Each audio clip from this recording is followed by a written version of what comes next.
ಎಲ್ಲರಿಗೂ ಸಹ ನಮಸ್ಕಾರ. ಬಿಗ್ ಬಾಸ್ ಈ ಸಲದ ಬಿಗ್ ಬಾಸ್ ತುಂಬಾ ರೋಚಕವಾಗಿ ಇರುವಂಥದ್ದು. ಪ್ರತಿ ಸಲವೂ ಸಹ ಈ ಎಲಿಮಿನೇಷನ್ ಪ್ರಕ್ರಿಯೆ ಅಂತ ಹೇಳಿ ಬಂದಾಗ ಬಿಗ್ ಬಾಸ್ನ ಕೊನೆಯ ವಾರದಲ್ಲಂತೂ ಸಿಕ್ಕಾಪಟ್ಟೆ ಎಂಟರ್ಟೈನ್ಮೆಂಟ್ ಇರ್ತಾ ಇತ್ತು.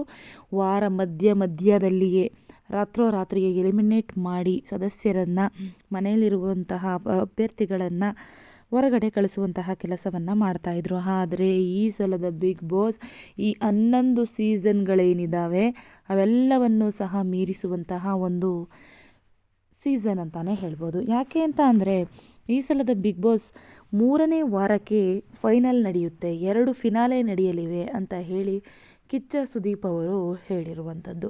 ಈಗ ಫಿನಾಲೆಯಲ್ಲಿ ಯಾರು ವಿನ್ ಆಗ್ತಾರೆ ಅನ್ನೋದಕ್ಕಿಂತ ಹೆಚ್ಚಾಗಿ ಈ ಫಿನಾಲೆಯನ್ನು ಹಂತವನ್ನು ಮುಗಿಸಿಕೊಂಡು 2ನೇ ಹಂತದ ಆಟವನ್ನು ಆಡಲು ಬಿಗ್ ಬಾಸ್ ಮನೆಯಲ್ಲಿ ಯಾರ್ಯಾರು ಇರ್ತಾರೆ, ಯಾರು ಹೋಗ್ತಾರೆ ಅನ್ನೋದೇ ಈಗ ದೊಡ್ಡ ಯಕ್ಷ ಪ್ರಶ್ನೆಯಾಗಿರುವಂಥದ್ದು.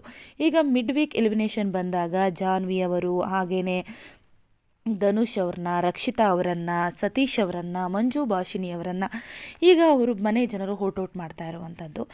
ಯಾರು ಮನೆಯಿಂದ ಈಗ ಹೊರಗಡೆ ಹೋಗಬೇಕು ಅಂತ ಹೇಳ್ತಾರೆ ಬಿಗ್ ಬಾಸ್ನವರು. ಮನೆಯಿಂದ ರಾತ್ರೋರಾತ್ರಿ ಆಚೆ ಕಡೆಯನ್ನು ಹೋಗಬೇಕಾಗುತ್ತೆ ಅಂತ ಹೇಳ್ತಾರೆ.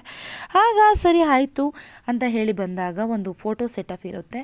ಈ ಫೋಟೋದಲ್ಲಿ ಒಂದೊಂದು ಯಾರು ಬಿಗ್ ಬಾಸನ್ನು ಮುಂದೆ ಬರ್ತಾ ಇರ್ತಾರೋ ಅವರೇ ಈ ಸಲ ಬಿಗ್ ಬಾಸ್ನಿಂದ ಔಟ್ ಆಗ್ತಾರೆ, ಮನೆ ಹೊರಗಡೆ ಹೋಗಬೇಕಾಗುತ್ತೆ ಅಂತ ಹೇಳಲಾಗ್ತಾ ಇದೆ.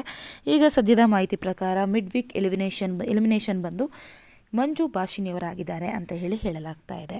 ನಿಮಗೇನಾದರೂ ವಿಡಿಯೋ ಮತ್ತು ಮಾಹಿತಿ ಇಷ್ಟ ಆದರೆ ಲೈಕ್ ಮಾಡಿ, ಸಬ್ಸ್ಕ್ರೈಬ್ ಮಾಡಿ. Thank you for watching.